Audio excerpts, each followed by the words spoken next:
जो महापुजारी जी थे वो माता हिडिंबा से कहते हैं कि हे राजमाता, आजकल इस वन में इतनी अद्भुत घटनाएं घट रही हैं जो आज तक कभी हुआ ही नहीं था। जैसे अब झरने स्वच्छ जल देने लगे हैं, मीठे मीठे फल हो रहे हैं, सब बड़े ही सुख बड़े ही आनंद से अब इस वन में रह रहे हैं। तब माता हिडिंबा कहती हैं कि पुजारी जी, अब तो घर में भी कुछ ऐसा प्रकाश हो गया है जो आज तक कभी था ही नहीं। और सच में आपको पता है कि अब ना मोरवी माँ बनने वाली है। तब महापुजारी जी कहते हैं कि हे राजमाता, मेरी आत्मा कहती है कि आपके घर में अब कोई दिव्य आत्मा का जन्म होने वाला है। अब माता दर्शन करने के बाद जाती है। ऐसे ही प्रतिदिन अद्भुत घटनाएं घटती हैं, सब सुखी आनंद से रहते हैं। अब वो घड़ी आती है जब बर्बरी का जन्म होने वाला था।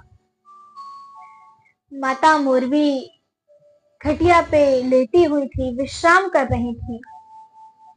उतने में अचानक मौसम बिगड़ने लगता है, बहुत तेज हवाएं चलने लगती हैं, बिजली कड़कने लगती है, बहुत तेज वर्षा होने लगती है।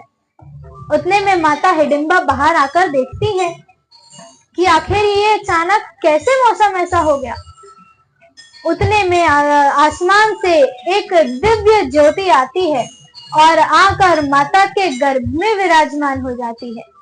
और जैसे ही वो ज्योति आती है, उतने में एक बालक के रोने की आवाज आने लगती है, बोलिए खाटू नरेश की जय। अब माता हिडिंबा और घटोत्कच अंदर जाकर देखते हैं कि माता मोरवी के बाजू में एक छोटा सा बालक लेटा हुआ है। परंतु देखते ही देखते वो बालक युवा अवस्था में आ जाता है, वो बहुत बड़ा हो जाता है। अब माता मोरवी को और घटोत्कच को बड़ा आश्चर्य होता है। वो माता हिडिंबा से पूछते हैं कि माता, ऐसा कैसे हो सकता है कि एक तुरंत का जन्म लिया हुआ बालक अचानक कितना बड़ा हो गया। तब माता हिडिंबा कहती हैं कि इसमें कोई घबराने या कोई आश्चर्य वाली बात नहीं है। जैसे ये पुत्र बड़ा हो गया, वैसे ही घटोत्कच भी जन्म लेते साथ ही बड़ा हो गया था। इसलिए तुम लोग इस बात पे कोई आश्चर्य मत करो।